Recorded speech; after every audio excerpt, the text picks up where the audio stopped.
Why are Caitlin Clark and Aliyah Boston such a strong duo? Just check Fever's OT win over Sky. Aliyah Boston isn't sure when her pregame ritual with Caitlin Clark began, but for the past few years, the Indiana Fever stars have started each contest the same way, sitting side by side on the bench and telling each other, "You're going to be amazing because you are amazing." Thursday night, that message proved prophetic as the dynamic duo steered the Fever to a 114-106 overtime victory over the Chicago Sky in a back-and-forth contest. Indiana squandered a 19-point second-quarter lead, and Sky guard Skylar Diggins sent the game to OT with a last-second three-pointer. The Fever held on thanks to the Herculean efforts of Clark and Boston, who became the first teammates in WNBA history to record 30-point double-doubles in the same game. "We're good friends. That always helps," said Clark, describing her chemistry with Boston. "Yeah, you can be teammates and play basketball, but if you really care for each other and love each other off the court, that helps because when you're on the court, you're going to go through moments of adversity. That's just basketball, and that's what helps you get through." Fever coach Stephanie White was in awe of the dominance displayed by Clark and Boston. White, 48, is in her 14th season as a WNBA coach, 6th as a head coach, and spent 6 years in the league as a player. Tandems such as Clark and Boston don't come around very often, she said, which explains why they've continued to rewrite history individually and collectively. "I don't know that I can put it in perspective in terms of quantifying it, especially because they're so young, but they're elite at what they do. I think I said this when she was drafted here. It's like when you have the bookends, when you have a point guard and you have a center that are special, you can build a team around that." Clark led the way for the Fever with a season-high tying 32 points, plus 10 assists and 7 rebounds.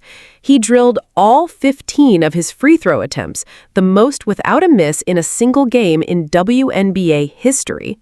He also registered her 7th 30-point game, the third most in Fever history behind teammate Kelsey Mitchell, 12, and Hall of Famer Tamika Catchings, 10. What's more, Clark notched her second game this season and third of her career with at least 30 points and 10 assists. No other player in WNBA history has more than one. Not to be outdone, Boston totaled a career-high 34 points, 12 rebounds, and 2 blocks. The 6'5" center now has 2 games with at least 30 points and 10 rebounds, the second most in franchise history. Catchings had 3. "I think it was just my mindset of trying to attack," said Boston, who credited Clark for constantly drawing the Sky's defensive attention. "They have pretty long bigs, so for me, just trying to find different ways to score around the basket. Obviously, I missed some super easy bunnies at the rim, but I think it helped knocking down 2 threes to start early in the game. I was kind of able to just attack differently after that." The all-star duo of Boston and Clark combined for 12 of the Fever's 16 overtime points to secure a second straight win and improve to 7-5 on the season. Chicago fell to 4-9 and has lost 3 games in a row and 8 of its last 9. The Sky didn't go down without a fight, though, and Diggins gave the Fever a scare. After Mitchell turned the ball over with 5.1 seconds left, with the Fever clinging to a 3-point lead, White said her team was supposed to foul, but didn't. Instead, Diggins, a 7-time All-Star, was able to get a clean look to force OT.